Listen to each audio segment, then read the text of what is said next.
In part two of our look at economic geography, we begin with what's known as commodity dependence.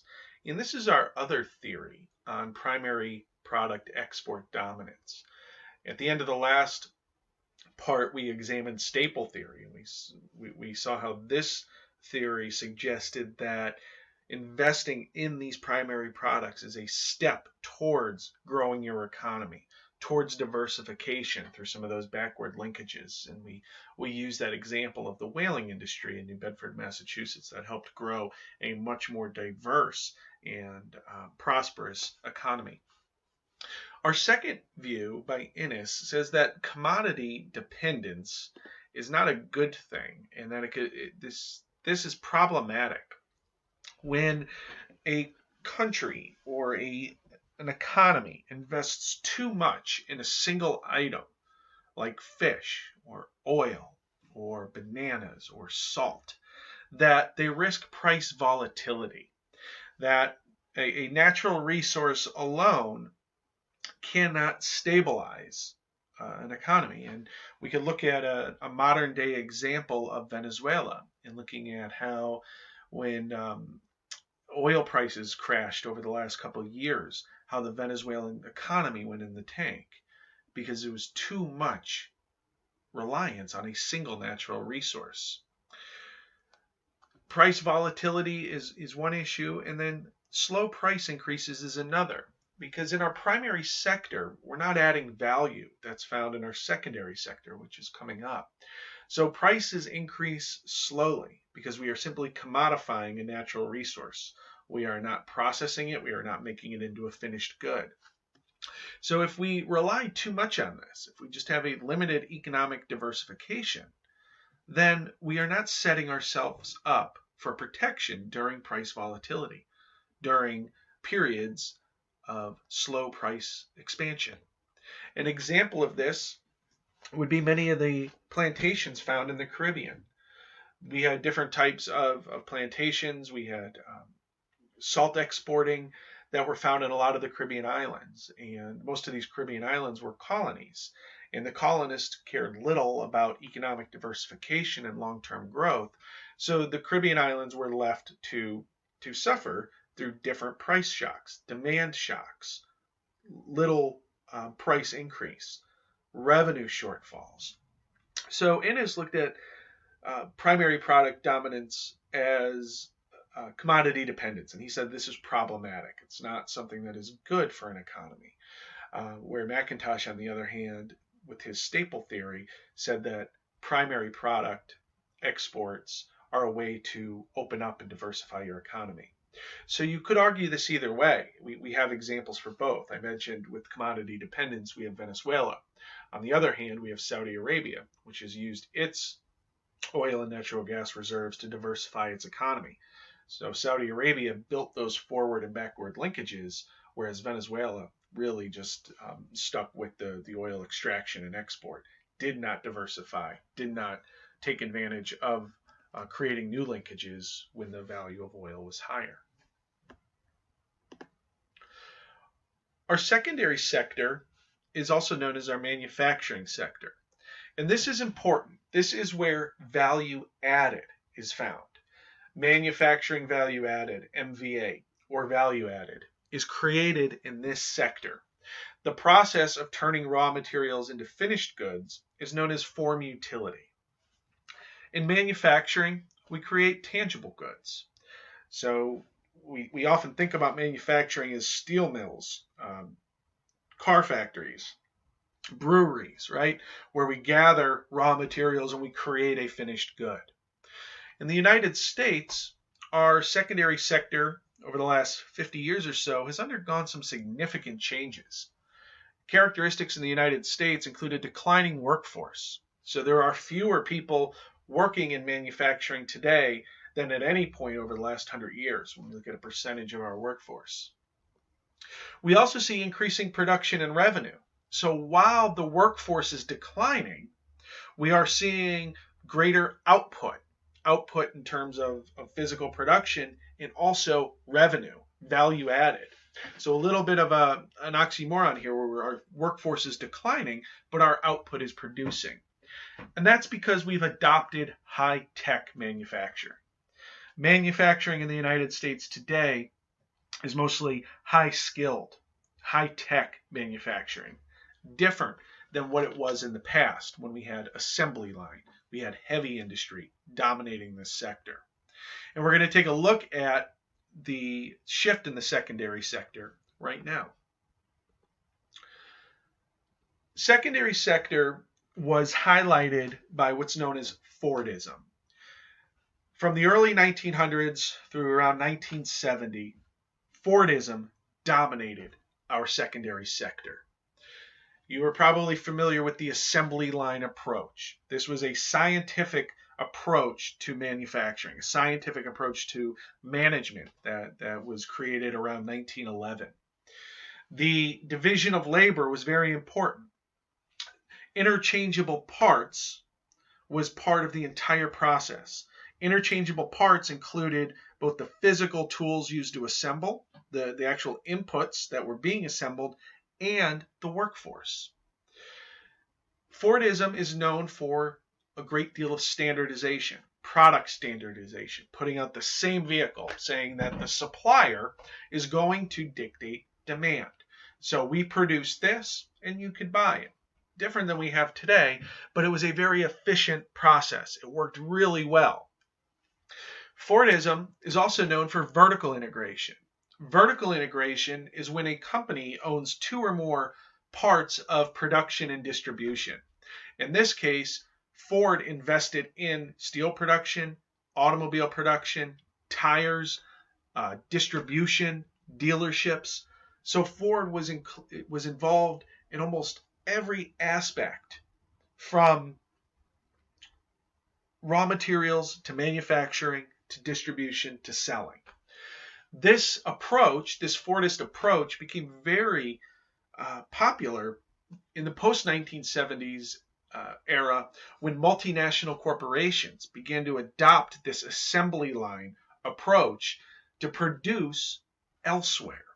So in the last 50 years or so, we've seen companies not adopt Fordism in the United States for manufacturing, but take this approach of management and producing and bringing it to other parts of the world. The positives of this is that Fordism is efficient. It supports mass consumption. We are mass consumers. We consume, we consume, we consume. Over 2/3 of the U.S. economy is based on consumption. So we need sources like this to turn out, in this case, automobiles rapidly. Cons, it de-skilled labor. So we no longer needed craftsmen, specialists to produce automobiles. We could hire anybody, create a semi-skilled workforce, and assemble an automobile. It increased social hierarchy. So we had a greater separation between management and labor that occurred. Again, partially because this is semi-skilled labor that could easily be replaced as an interchangeable part.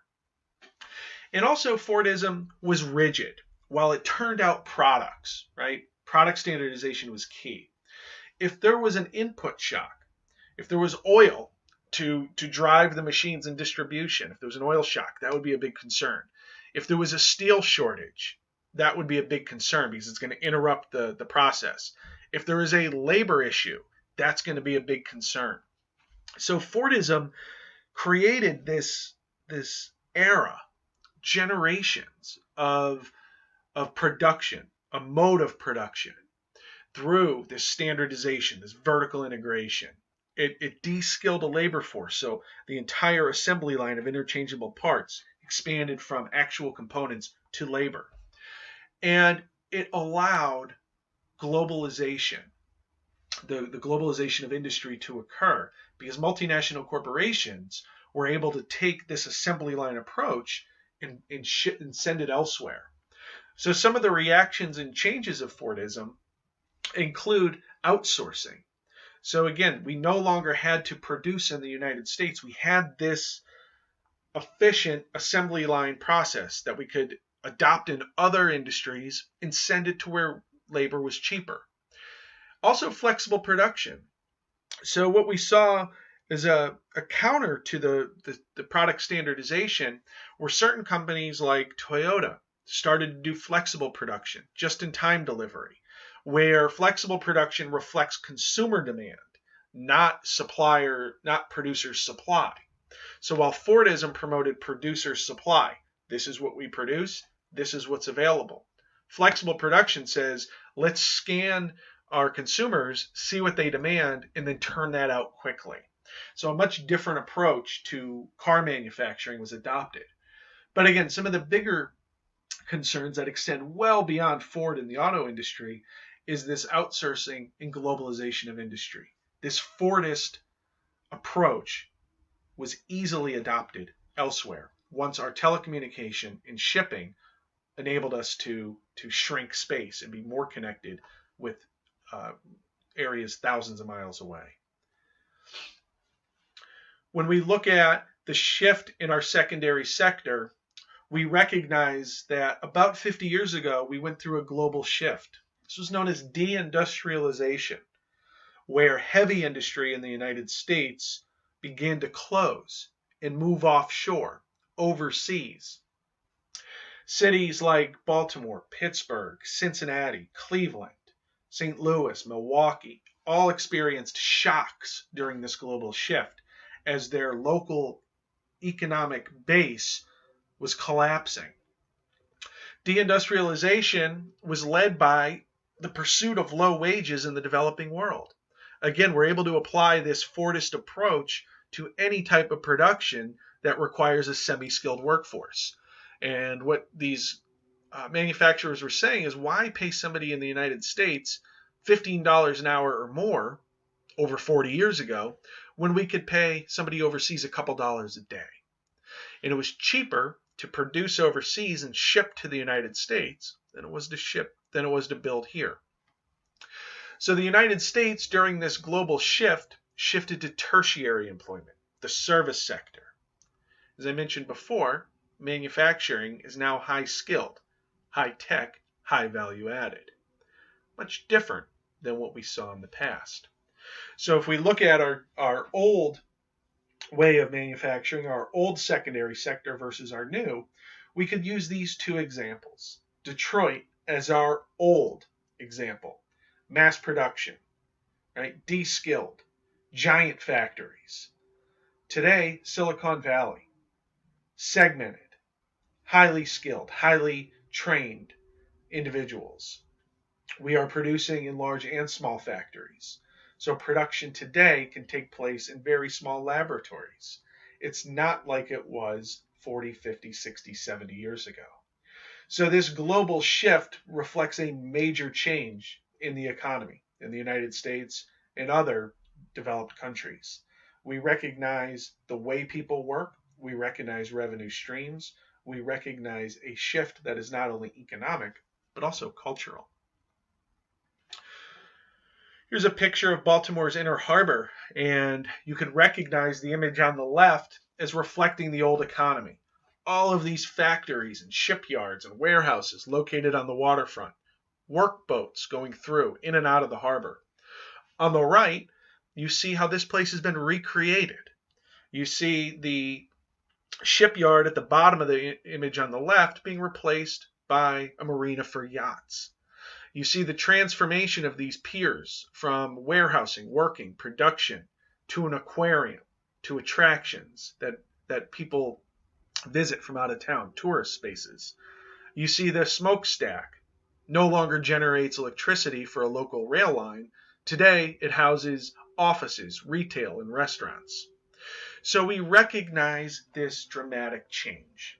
U.S. manufacturing in 1950 employed about a third of our workforce. Today, this type of manufacturing reflects only about 4% of our workforce. So this was a major shift, not only in the economy, not only in the way we produce, but also who we are, also our culture. We shifted from an economy and a workforce based on manufacturing to an economy and a workforce based on consumption. And in our next part, we're going to pick up our service sector activities, tertiary and quaternary, that have risen since 1970 when manufacturing declined.